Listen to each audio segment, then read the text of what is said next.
আসসালামু আলাইকুম, welcome to new blog. আমি আজকে যাচ্ছি খুলনাতে। ঢাকার সাইদাবাদ থেকে বাসে 4 ঘন্টার একটু বেশি সময় লাগবে খুলনায় পৌঁছাতে।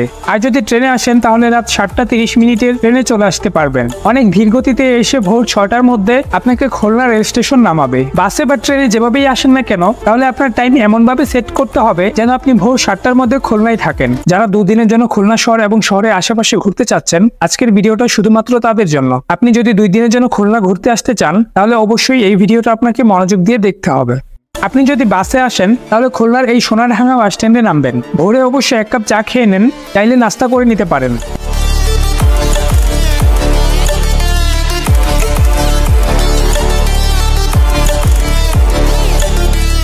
আপনি বাসে আসছেন বা ট্রেনে, প্রথমেই শিববাড়ি মোড় হয়ে চলে যান জোড়া শিব মন্দিরে।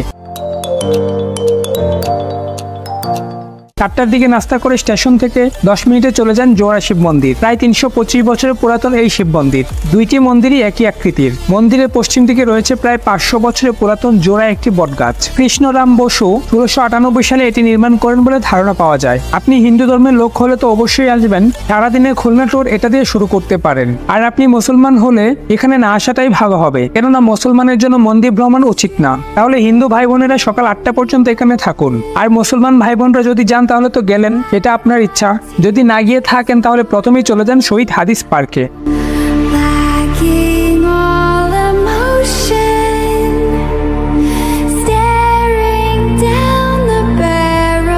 ভোরবেলার এই পার্কের সৌন্দর্য আপনাকে মুগ্ধ করবে। খুলনা জেলার মাঝখানে এটি অবস্থিত, তাই খুলনা জেলার প্রাণকেন্দ্র বলা হয় এই শহীদ হাদিস পার্ককে। এটি নির্মাণ করা হয় 1864 সালে। টিকিট ছাড়া এই পার্কে রাত 10টা পর্যন্ত যে কোনো সময় প্রবেশ করতে পারবেন। পার্কের ভেতরে পরিবেশ খুবই পরিষ্কার পরিচ্ছন্ন। শহীদ মিনারের পাশে এমন এক বিশাল আকৃতির পুকুর রয়েছে।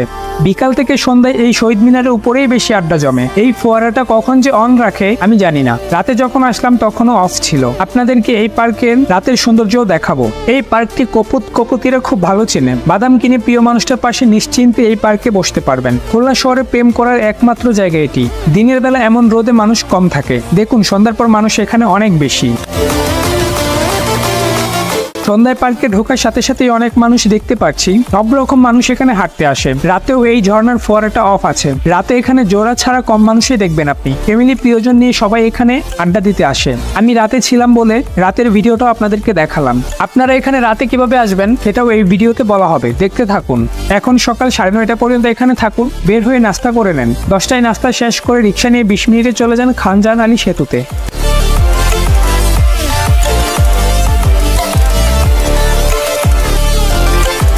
এটি হলো খানজাহান আলী সেতু। এই সেতুটি রূপসা নদীর উপর অবস্থিত বলে স্থানীয়রা এটাকে রূপসা সেতু বলে অভিহিত করে থাকে।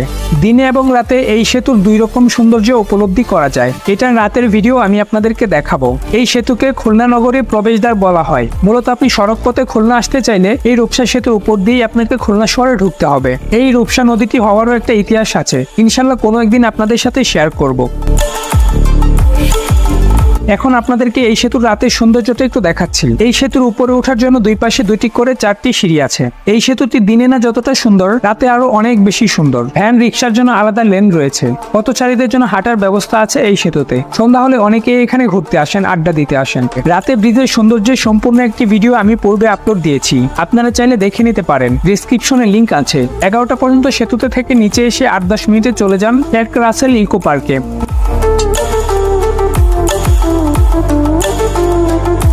এই পার্কটি খুলনায় ইতিমধ্যে অনেক জনপ্রিয় হয়ে উঠেছে।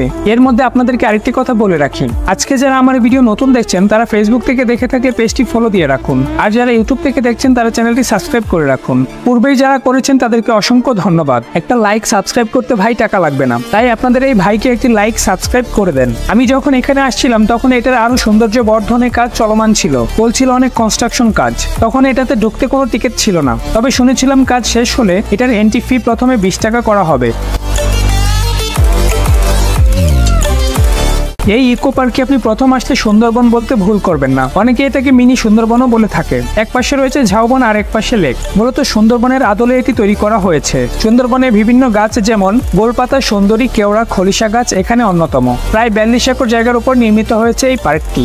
এক পাশে ঝাউবন আর এক পাশে পানি দেখে সুন্দরবনে একটা ফিল পাওয়াই যায়। 12টা পর্যন্ত ইকো পার্কে থেকে পাশেই 1 মিনিট হেঁটে চলে যান রূপসা রিভার পার্ক এবং ভূতের আড্ডায়।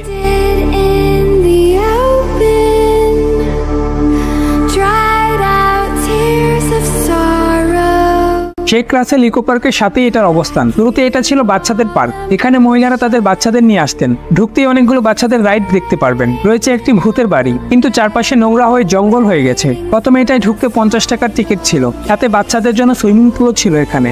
এই যে এটা হলো ভূতের বাড়ি যাওয়ার রাস্তা। চলুন ভূতের বাড়িটা একটু দেখি। খুব নোংরা অবস্থা, চারপাশে গাছ লতাপাতা হয়ে ভরে গেছে। ভিতরে সাপের ভয় ছিল, তাই এটার ভেতরে বেশিক্ষণ ছিলাম না, তাড়াতাড়ি বাইরে বের হয়ে গেলাম আমি।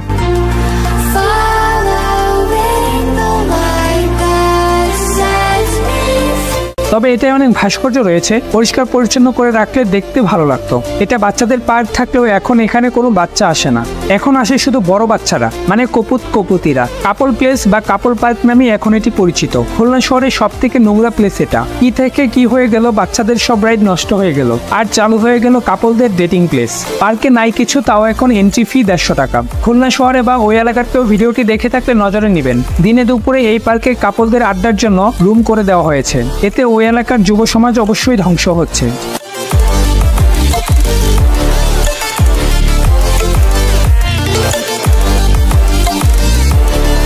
এখানে কাপল ছাড়া ঢোকা নিষেধ। আমি তথ্য পেয়ে ভিডিও করার জন্য ঢুকেছিলাম। আমি বলেছি আমার গার্লফ্রেন্ড আসতেছে, ওর আসতে একটু লেট হবে। আমি ঢুকে ঘুরতে থাকি। আমি একাই 2টা টিকিট নিয়ে মিথ্যা বলে ঢুকলাম। দেখুন এই চেয়ারে একজন বসে থাকে পাহারাদার, আর ভেতরে এমন খুব করে দেওয়া হয়েছে কাপলদের জন্য। আপনার হয়তো বুঝতে আর বাকি নেই কি হয় এখানে। খুলনার লোকজন এবং প্রশাসনের নজরে আসার জন্য সবাই এই ভিডিওটা শেয়ার করে দেন। এই পার্কে পুরো ভিডিওটা পরে আপলোড দিব, তাই আপনাদের এখানে না আসাটাই ভালো হবে। তাই ইকো পার্ক থেকে 20-30 মিনিটে চলে যান খুলনা বিশ্ববিদ্যালয়।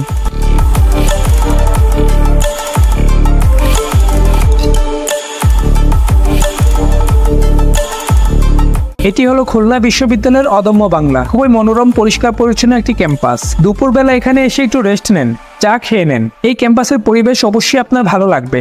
নেই তেমন কোনো আড্ডা। সব থেকে মজার ব্যাপার হলো নেই কোনো রাজনৈতিক দলের পোস্টার। এই ব্যাপারটা অবশ্যই স্টুডেন্টদের পড়ার দিকে মনোযোগ রাখবে।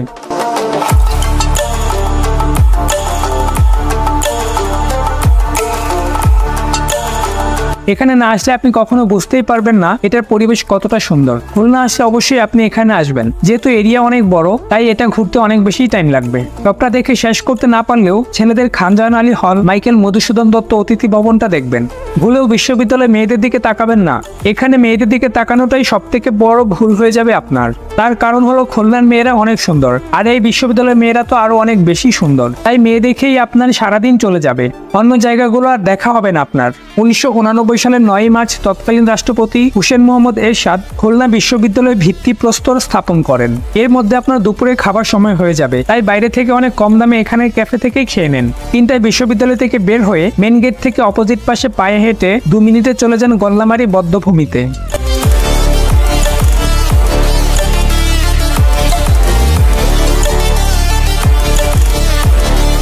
খুলনা বিশ্ববিদ্যালয়ের মেন গেটের পাশেই এই ঐতিহাসিক জায়গাটি অবস্থিত। যাওয়া আসা এবং জায়গাটি দেখায় আপনার 20 মিনিট সময় লাগতে পারে। 1971-এর মহান মুক্তিযুদ্ধে এটি খুলনা অঞ্চলের সবথেকে বড় বধ্যভূমি। তৎকালীন পূর্ব Pakistan radio station Gollamari radio centre ভবনে মুক্তিযুদ্ধ ও মুক্তিকামী মানুষদের ধরে এনে নির্মম নির্যাতন করে হত্যা করে গল্লামারি নদীতে ফেলে দেওয়া হতো। সেই শহীদদের স্মরণে এই গল্লামারিতে এই স্মৃতিস্তম্ভটি তৈরি করা হয়। এখান থেকে বের হয়ে রাস্তা পার হয়ে 3-4 মিনিট হেঁটে চলে যান লিনিয়ার পার্কে।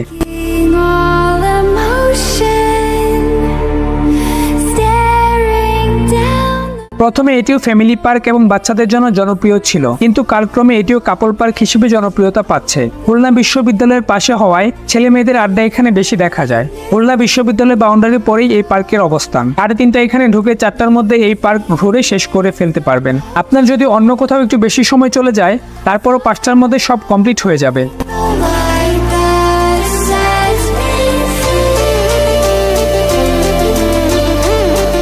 আমার এই ভিডিওটা আপনি মনোযোগ দিয়ে দেখলে সারাদিনে আপনি খুলনা শহরের এই 8টি জায়গা অবশ্যই ঘুরে শেষ করতে পারবেন। বাকি যে সময়টা আছে আপনি চাইলে আশেপাশে যে কোনো পার্কে যেতে পারেন। কাছাকাছি আরো 2-3টা পার্ক রয়েছে। আর যদি টায়ার্ড হয়ে যান তো বাকি সময়টুকু রেস্ট নেন। যাদের সাথে যাবেন তারা সবাই মিলে আড্ডা দেন, বা ওখানে যদি কোনো ফ্রেন্ড থাকে তাহলে তাদের সাথে মিট করেন। এরপর সন্ধ্যা হয়ে যাবে, সন্ধ্যায় চলে যান আবারও শহীদ হাদিস পার্কে।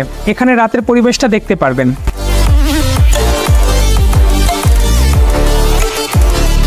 সবুজ ঘাসের উপর বসে কাপলদের আড্ডা দেখে টিএসসির মতো ফিল পাবেন। অথবা খুলনা রেল স্টেশন থেকে 5-7 মিনিট হেঁটে চলে যেতে পারেন খুলনা BIWTA লঞ্চে ঘাটে। এটি খুলনার সদরঘাট। এখানে অনেক মানুষ আড্ডা দিতে আসে। এখানে পাবেন খুলনার বিখ্যাত চুইঝালের এবং রসুনের ঝালমুড়ি। এখানে আড্ডা দিতে পারবেন।